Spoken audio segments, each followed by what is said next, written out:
Just before Christmas, I happened upon a 4-pack of Glen Moray Scotch Whisky at Dan's for just $34 Australian. Now, it was on a clearance bin, but I've never tried a Glen Moray Scotch before, and at the Whisky Club I know we have a few Glen Moray fans. So let's kick off this Glen Moray exploration with their entry-level dram, the Classic. Game on.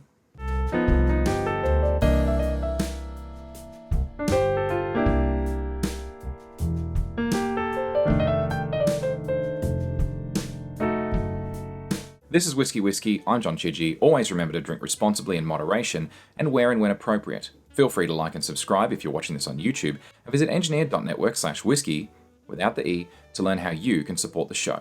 Thank you. The Elgin West Brewery in the town of Elgin in the borough of Moray had been making ales since 1830, but in 1897, specifically the 13th of September, the first distilled spirit run was completed at Glen Moray Scotch Whisky, and Glen Moray Scotch Whisky was born, run by Robert Thorne and Sons. It's located about 30 minutes drive north of Dufftown and an hour and a half northwestish from Aberdeen, on the northern part of Speyside, and it's only 11 k's or 7 miles inland from the ocean. The distillery unfortunately shut down in 1910 and it remained closed during World War I, but reopened again in 1920, being bought by MacDonald and Murr, which later became Glenmorangie plc, and that was in 1996.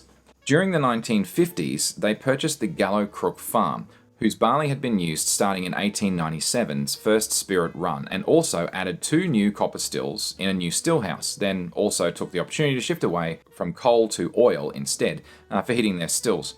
Their malting capabilities were upgraded, doubling output, new warehouses were also built to hold the ever-increasing number of casks, and by 1987, they were running 7 days a week and producing an impressive 2 million litres of spirit every year. The distillery was expanded further in 2012, increasing production to 3.3 million litres annually, with 3 wash stills and 3 spirit stills.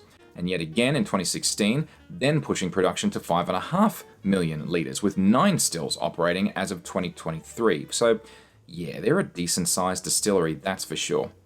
The Classic was first introduced into the Glen Moray lineup in 2014, and it costs $67 Australian for a 700ml bottle of this from Dan's. It has no age statement, it has a 40% ABV, and it's both chill filtered and coloured.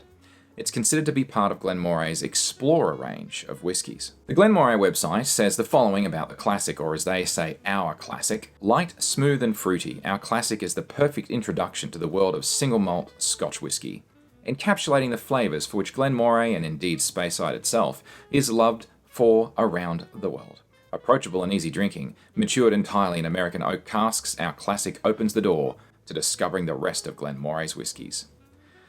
That's great ad copy, I suppose, but anyway, their website tasting notes. Colour, light gold. That's coloured, but okay. On the nose, citrus fruits, butterscotch, and warm, freshly baked shortbread. Sounds alright. On the palate, malty toffee sweetness with blackcurrant and a fragrant lemongrass citrus edge. On the finish, comforting and warm, caramelized citrus fruits drift away to expose subtle spice.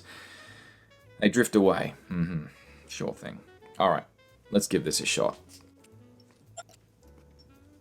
So at very best, I would call that a light amber colour. I wouldn't say much more than that. I'm watching for some legs here.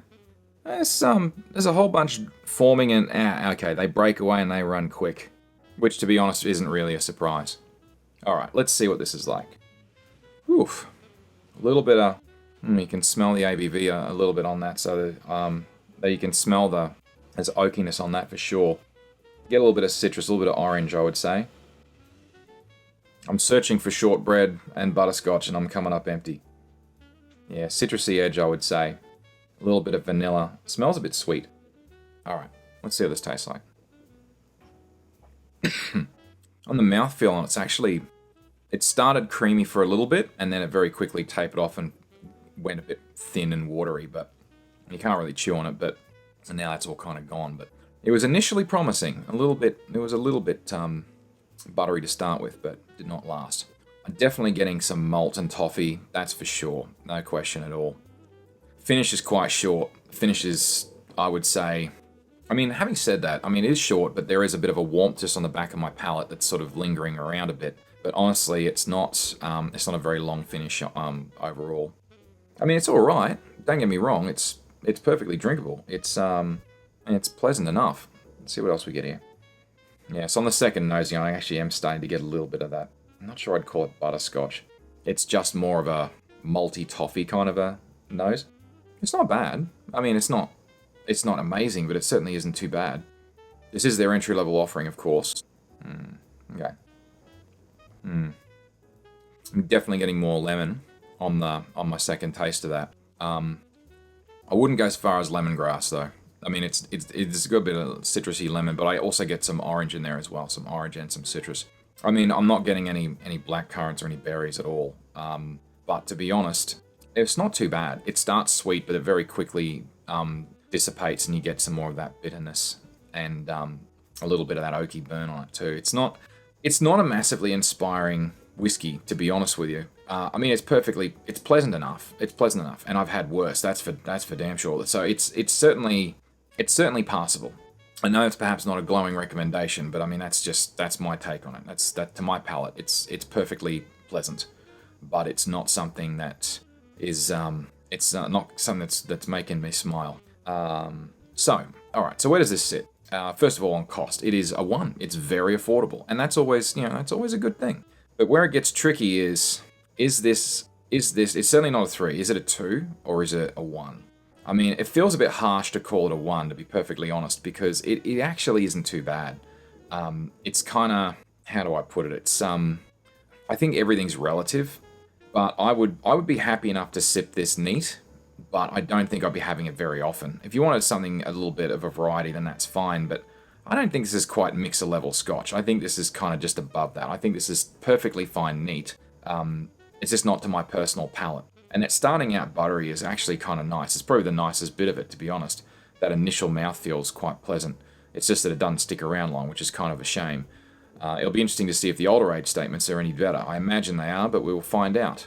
So I'm going to give this a 2 for quality. It's a nice drink for some occasional variety. If it's in your wheelhouse, if it's the sort of thing that, you don't mind, then, that's fine. But as for me, for my tastes, not so much my thing. Having said that, at that price level, that makes it a green. You might generally want to keep some of these on hand. But I've got to admit, as an entry into Glen Moray, it's not too bad, really, in the grand scheme of things. But I'm far more curious to see, as we go up the ladder of quality and cost, how much better does it get? There's a reasonable enough start, and I guess we're going to find out soon enough.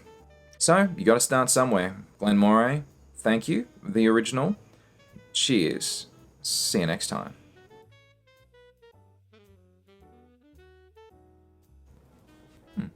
Yeah, it's okay. It's okay.